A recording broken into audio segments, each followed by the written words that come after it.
There it is. Hello, ladies and gentlemen. Welcome to Arm Wrestling Tonight. This is Hollywood Matt Connelly with the double biceps. It is in the contract a legal requirement every single time we appear on camera. We are appearing on camera right this minute. The man to my lefty-righty, it's changed today.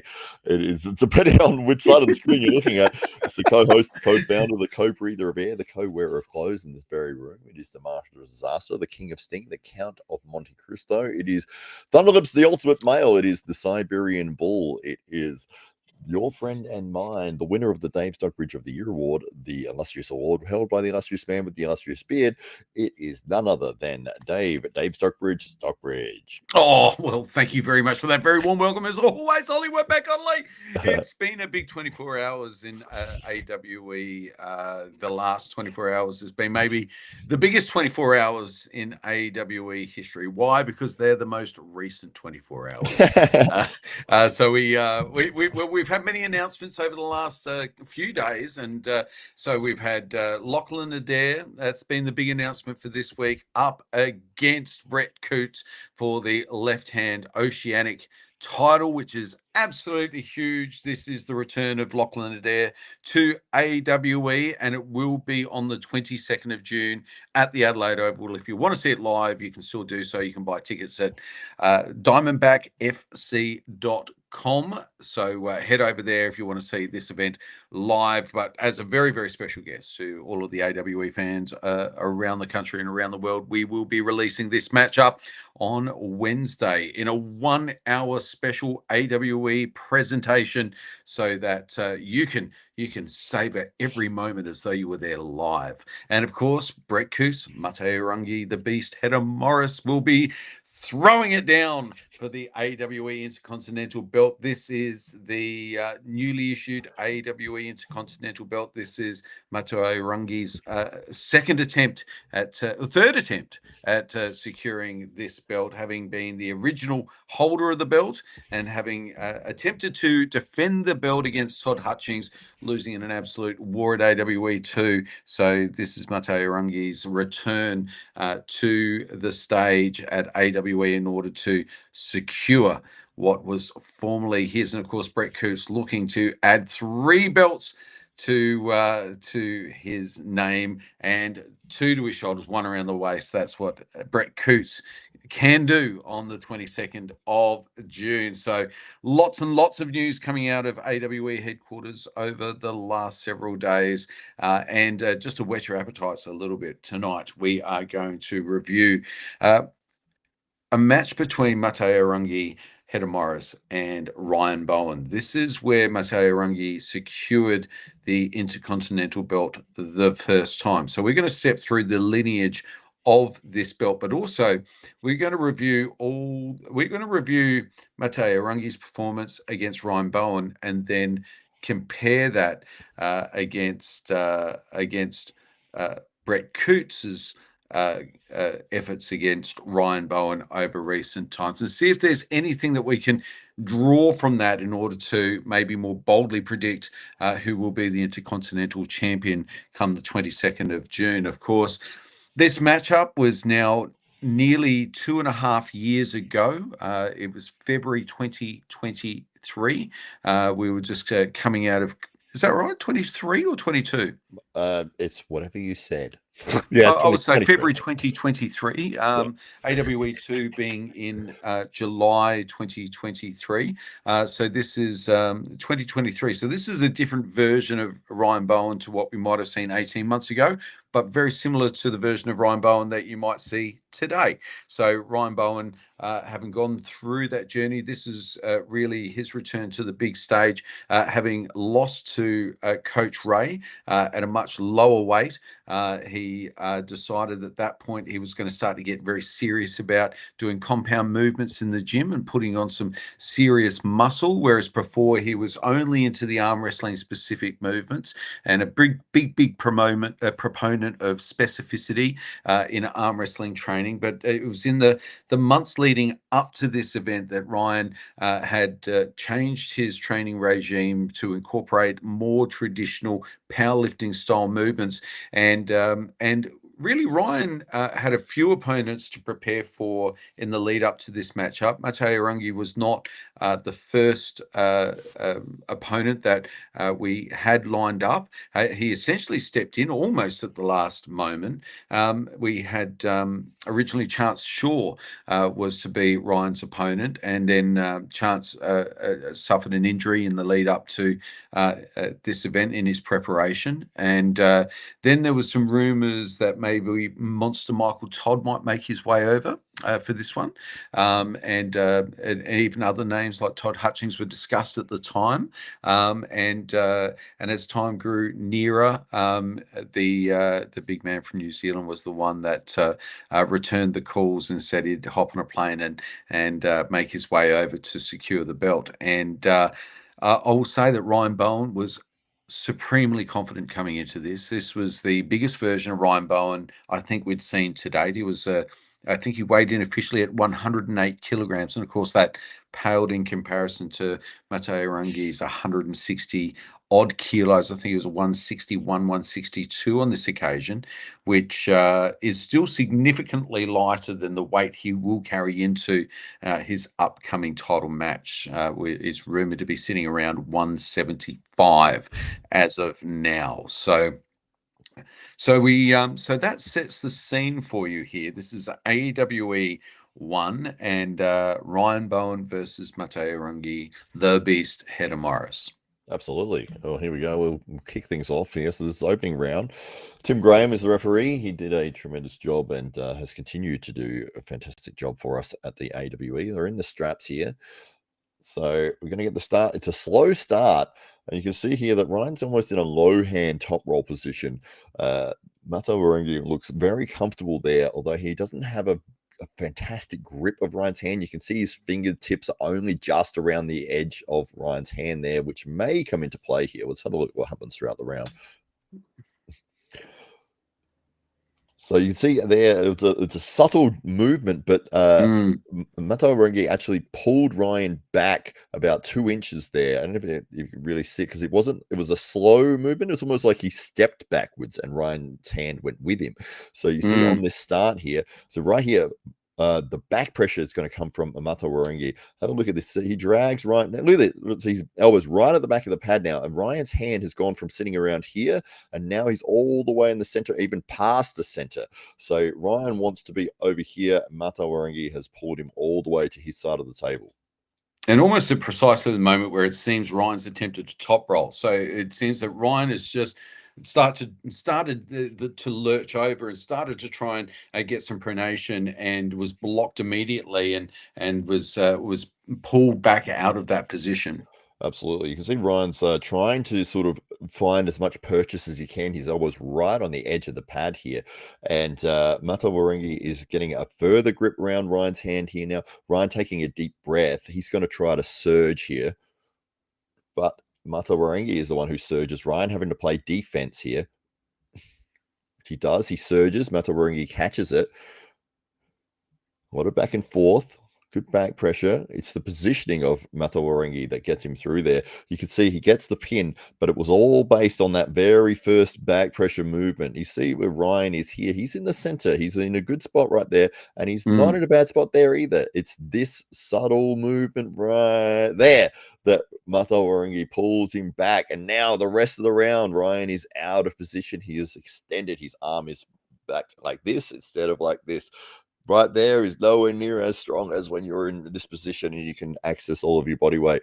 So that is what Mato Warangi did at the start of this round, and that is what caused him to get this pin. Ryan using his very dominant pronation to hold in that position. He never really loses his wrist, but it's kicking back a little bit there, and that is where Mato Warangi gets through for the pin in that first round.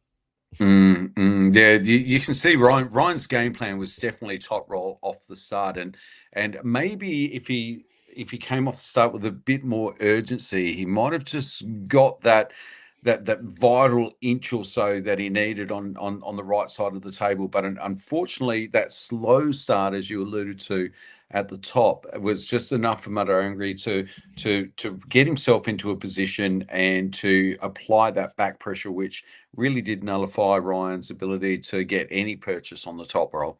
Absolutely, yeah. So we're going the second round here. So it was first to four.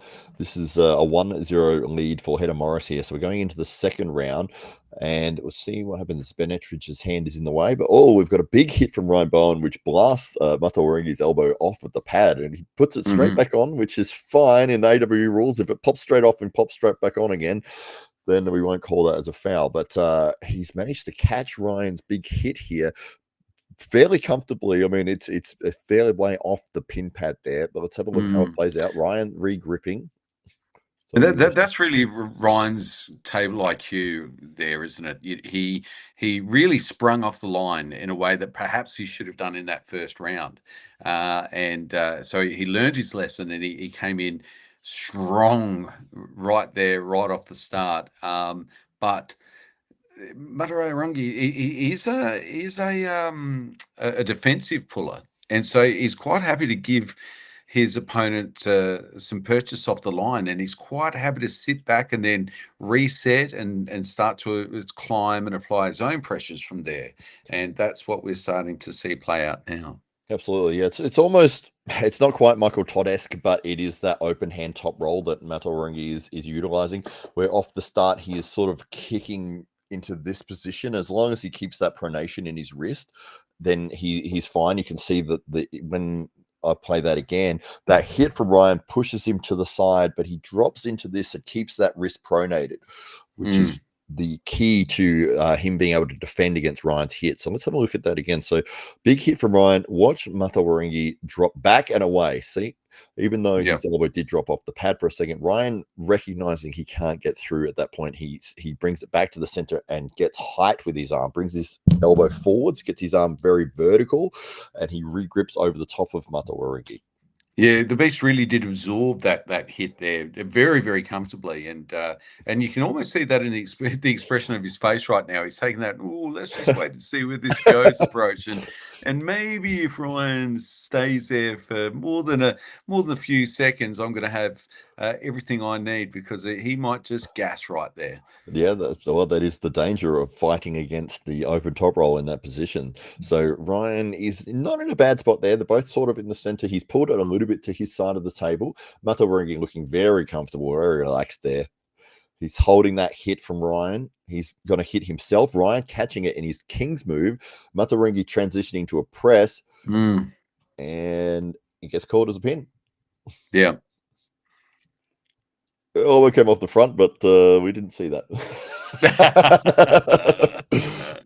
we did have the challenge replay stuff. That's one of the AWE differences, is that the athletes can question any call, and we will review it right there on the spot. So round 3, you can see it was another strange sort of slow start.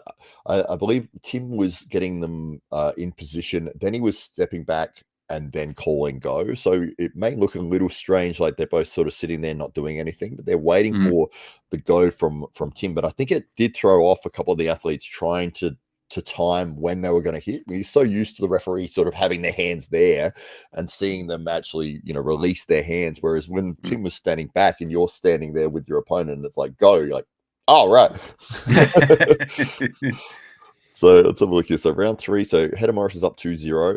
Let's see if it plays the same way. Yeah, Ryan trying to top roll, trying to press.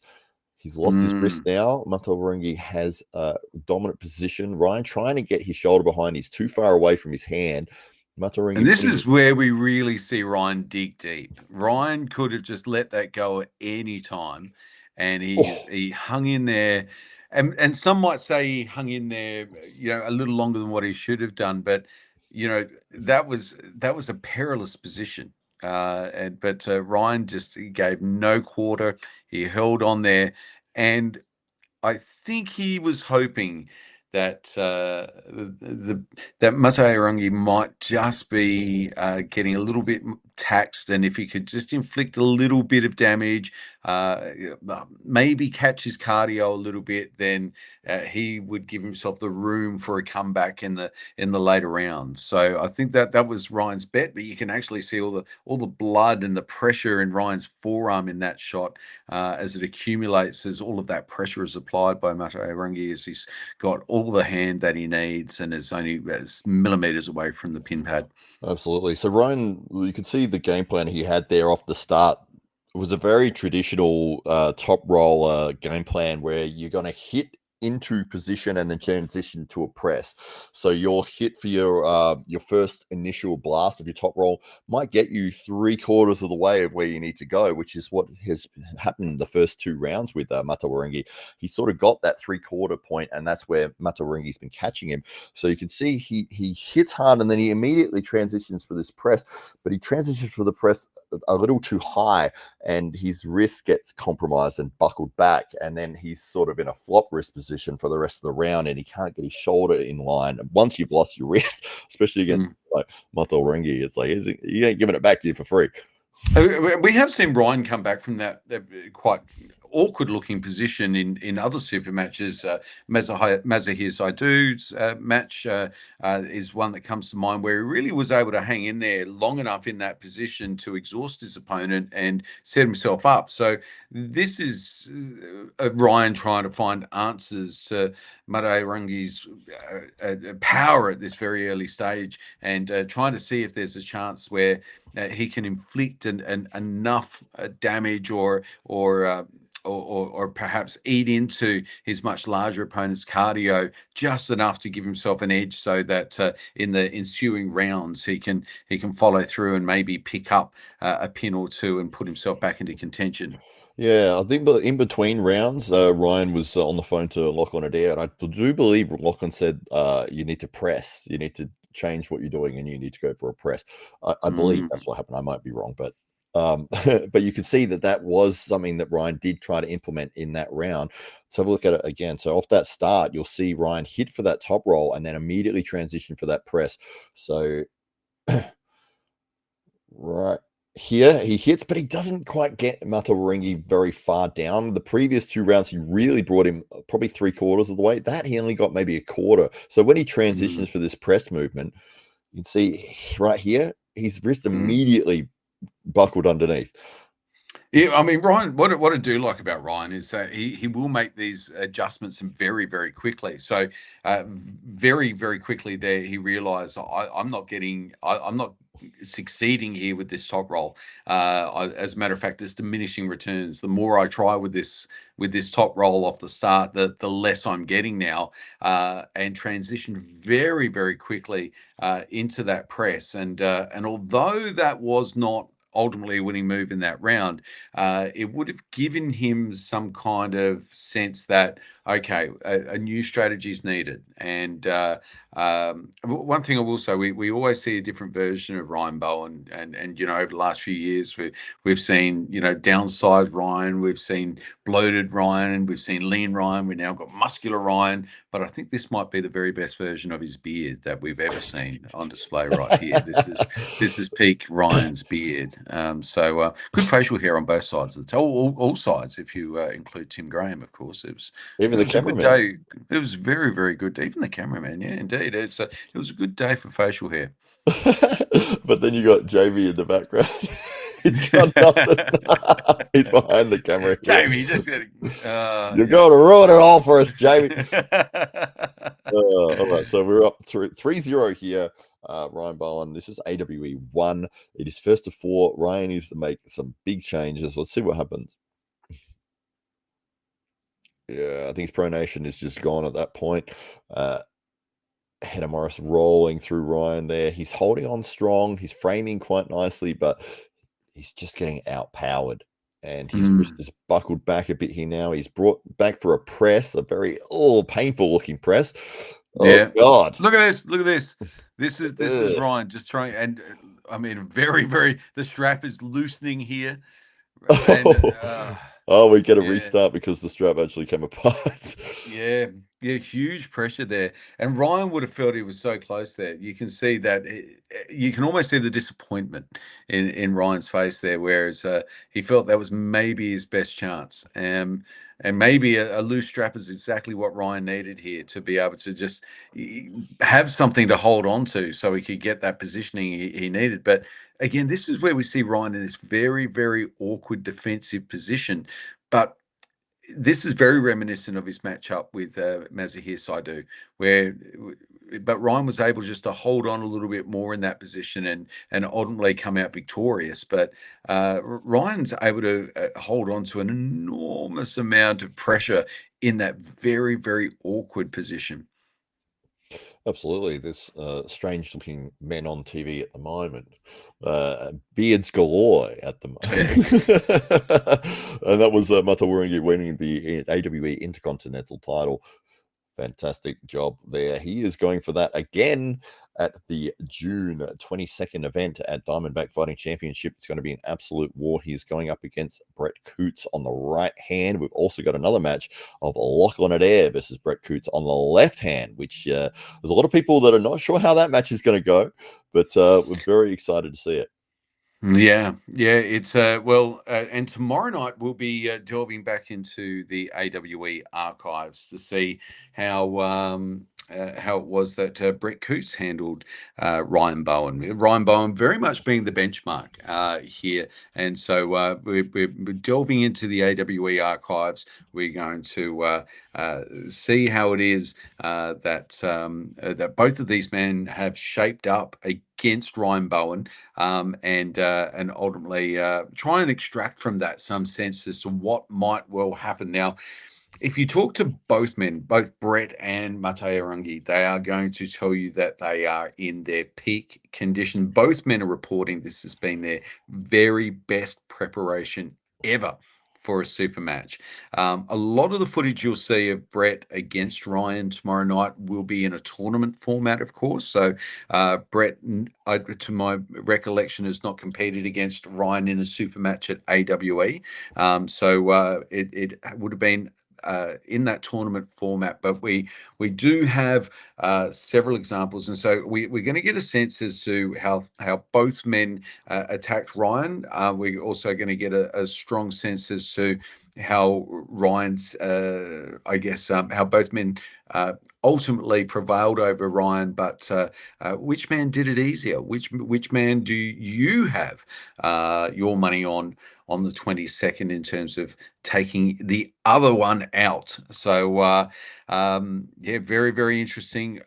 We will be reviewing those matches or those rounds of AWE events involving Brett Coots and Ryan Bowen tomorrow night. Absolutely, yeah, it's going to be a lot of fun, and there is these matches are just going to be incredible. I mean, half the fun of doing this from the promotion side is putting matches together that you actually want to see yourself. It's like, oh, I want to see that so much, and so we're very excited to see how these matches are going to play out. And yeah, Lachlan is the question mark there because we haven't seen him compete on left for quite a while, so we're not sure what level he's at. We've seen Brett compete most recently against Rickard Bourneman in an absolute war, and we know that Brett is known for a savage left hand, and so him going up against Lachlan, it's a very big question mark. And from what I've seen of the poll results, they're almost 50-50 across the board from everyone that I've seen. Most people not sure which way to go, and it seems to be the trend at the moment that this match is incredibly close.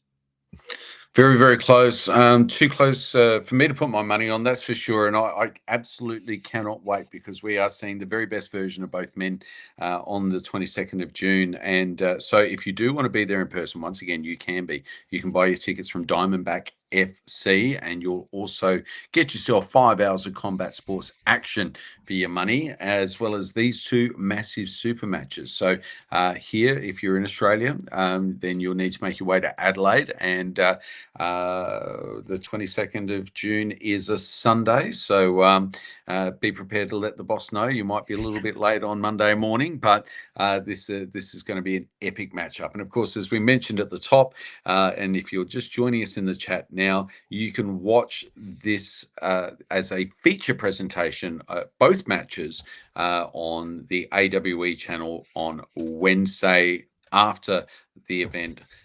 So certainly stay tuned. We'll be premiering that, and hoping that you'll jump on and make sure that you get the notification so that you can watch it almost like you were there live yourself. So we'll look forward to bringing you that, as well as a little preview to that in the hour or so leading up to the premiere. I'm generally really excited to see these matches. And I legitimately can't pick a winner out of Lachlan and Brett. It's like it's that close. And I think that's always the best matches when you can't pick a winner. It's like I don't know what's going to happen. They've both got incredible skill sets, experience, and they're both huge. They're both incredibly powerful, technical. They know what they're doing. I don't know who's got the advantage. It's unbelievable. It's going to be a lot of fun. Should we head to the comments, Matt? Yeah, absolutely. I'll just say goodbye to Phil Woody here, who's heading off. He is over in the UK. I don't need to write that anymore. I've said it. Oh, he did. He was the first person in, actually. He says, the stock and Hollywood. Good day, gentlemen. Always good to see you, Phil.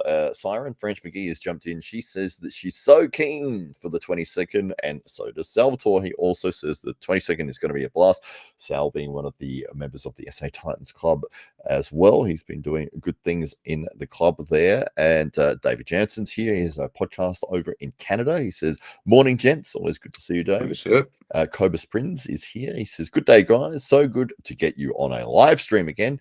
And he says that he got his AWE shirt this week, which is fantastic. And he says, I got mine from my brother that is in Brett Klutz's club. And it's signed as well. Oh, which is very incredible. good. Very good. He's very hyped I don't know about if you'd that. be wearing that or framing it and putting it up in the pool room. That's the funny thing, because I got a shirt when I was in Vegas, and I was like, I love this shirt. It's great. Happy to buy it. And then I got Tito Ortiz to sign it. And then I got a couple of the fighters to sign it. And I'm like, I can't wear it now. So it is framed. It's like it's framed with the signatures. And I'm like, I never wore that. So that's a tip. If you're gonna get a shirt signed, don't be one that you want to wear. Cobra says Rickard's father invited me to watch it at their house, but now I'm working at that time. I'm very, very sad. Quit your job. Quit your job, Cobus. Start your own company. My goodness. It's time to get your priorities straight, mate. That's right. Well, what's this? Yeah. Come on. You better be watching it on your phone or something. Yeah, exactly. Yeah. Oh well, it's well that's the other big matchup that's happening this week that we're really keen to see. Ricky Borman's match against Wallace Dilly, and Wallace Dilly having some very strong words about competing against a child and a little boy, and this little boy is 130 kilos of Afrikaner might. So it's going to be very interesting. Will Wallace Dilly halt the Rickett Borman hype train in its tracks, or will he just simply be a stepping stone and a footnote in the Rickett Borman story on his rise to the top of the sport? It's all to unfurl that story on the 22nd as well, isn't it? 22nd of June, I believe. Is that correct? Did they also? Yeah, they're either 22nd. The 21st or 22nd? Same weekend. Yeah. Same weekend. Yeah. So we wish Rickett all the very best as he's going through those final preparations and getting ready for his trip over to Chicago. I think it might be. Is that where they're holding it? Okay, fantastic. Something like that, somewhere in North America. Let's say the United States, and we've got it all covered then. Yeah. So I think Cobus loved the video. Yes. Excellent. Do you want me to play the video or not? You can play the video if you want. Is this the Rickard Borman video? I believe that's what he's. Well, yeah, Yeah, that's well, one we can he's always very play it. excited to see. It's an East versus West promo, but we're very generous here at AWE. We don't mind at all. So, all right, well, I'm gonna bring it up. If you want to chat for a sec while I get it I can going in the certainly, background. yeah, I can certainly chat. So we really are, as we mentioned before, we're absolutely hyped for the 22nd of June. But we are super excited to see Rickard Borman's debut at East versus West, and a lot of people have mentioned, that they mightn't have heard of Wallace Stilley, but he's an American strongman. He is no joke. What I do like about Wallace Stilley, and I don't know a lot about him, but what I have seen that I do like is his team, AWE fans. If you look at some of the recent videos, there's one of the young men that are there, and in his team, in his posse, are wearing AWE shirts. Right. Yeah, it's one of the black on red shirts. So it's a special edition AWE shirt, I think. So I've yeah. never seen that shirt before. It's not one of ours. Yeah, well, somebody's making some money out of it, so I don't mind as long as the AWE brand is out there and he's proud to wear it. God bless him. So this is the Rickard Borman hype video. So if you don't yet follow Rickard Borman, like 40,000 other people do on Facebook already, then please head over and like Rickard Borman's Facebook page. Make sure that you're staying up to date with everything Rickard Borman. Of course, he is jumping on the plane to head over to the US for his East versus West matchup versus Wallace Stilley. And if you do head over to his Facebook page and Instagram, you will see this hype video. So let's have a look right now. East versus West 18. Buy the pay-per-view now. Well, that was the teaser. Let me get the full video. It's a little teaser, isn't it? It was It a little is. teaser. And it is. That just gives you a sense. There's another. Are you getting it from? From your WhatsApp post here. Final revision 2, Okay. I believe, is the one I needed, and that's the one I'm going to open now. There's three. I think you'll find there might be three. Just to confuse me. Yeah, that's right. I've got it. Oh, it'll come. It's going. It's coming. We're watching the whole back catalogue here. All Rickard Borman stuff all the time. Absolutely. Well, I mean, it's exciting. It's a very I haven't good poster, by the way. That East versus West have upped their poster game over recent times, I will say. Well, you know who does their graphic works?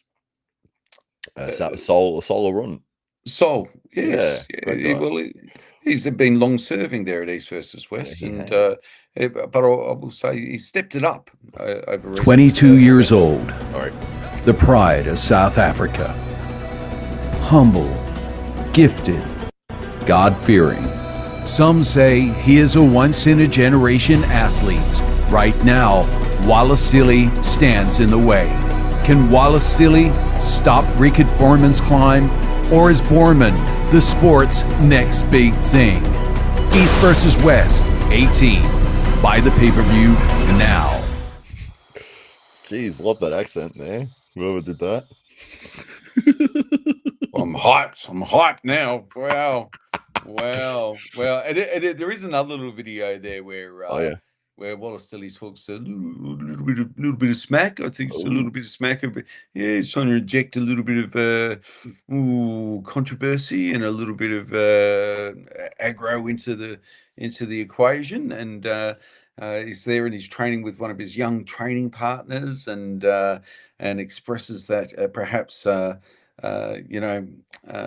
There's a child that wants to step up to the table with him, and that any child that decides to do that's basically going to get destroyed. And he seems very, very smug in this video. He seems very, very confident, and so it'd be very interesting to see what actually does happen at East versus West. But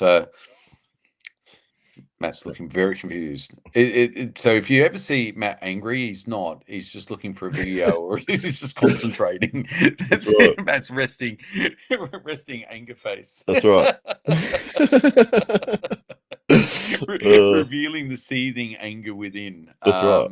So where is it? It's here somewhere. I've got 3 that you put up earlier today. There's 2 10-second ones and one 30-second one.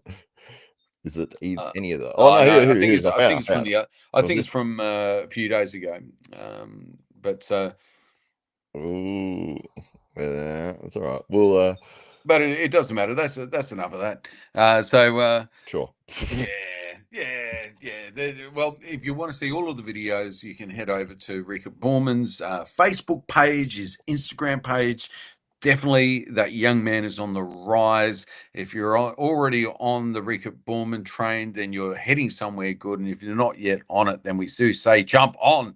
Unlike Bin Ladder here, who's picking Wallace top drawer dilly. So you're bloody watching the wrong podcast, mate.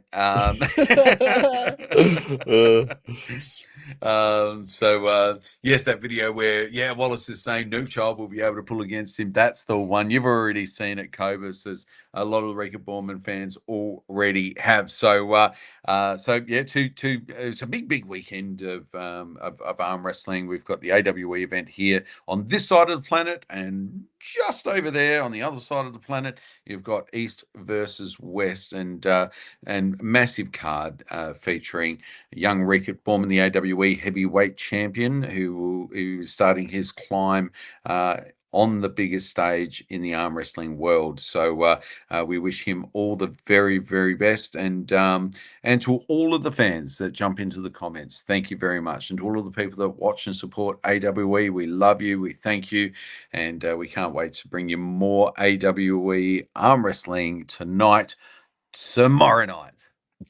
Absolutely. Yeah, we can do that. Sounds good.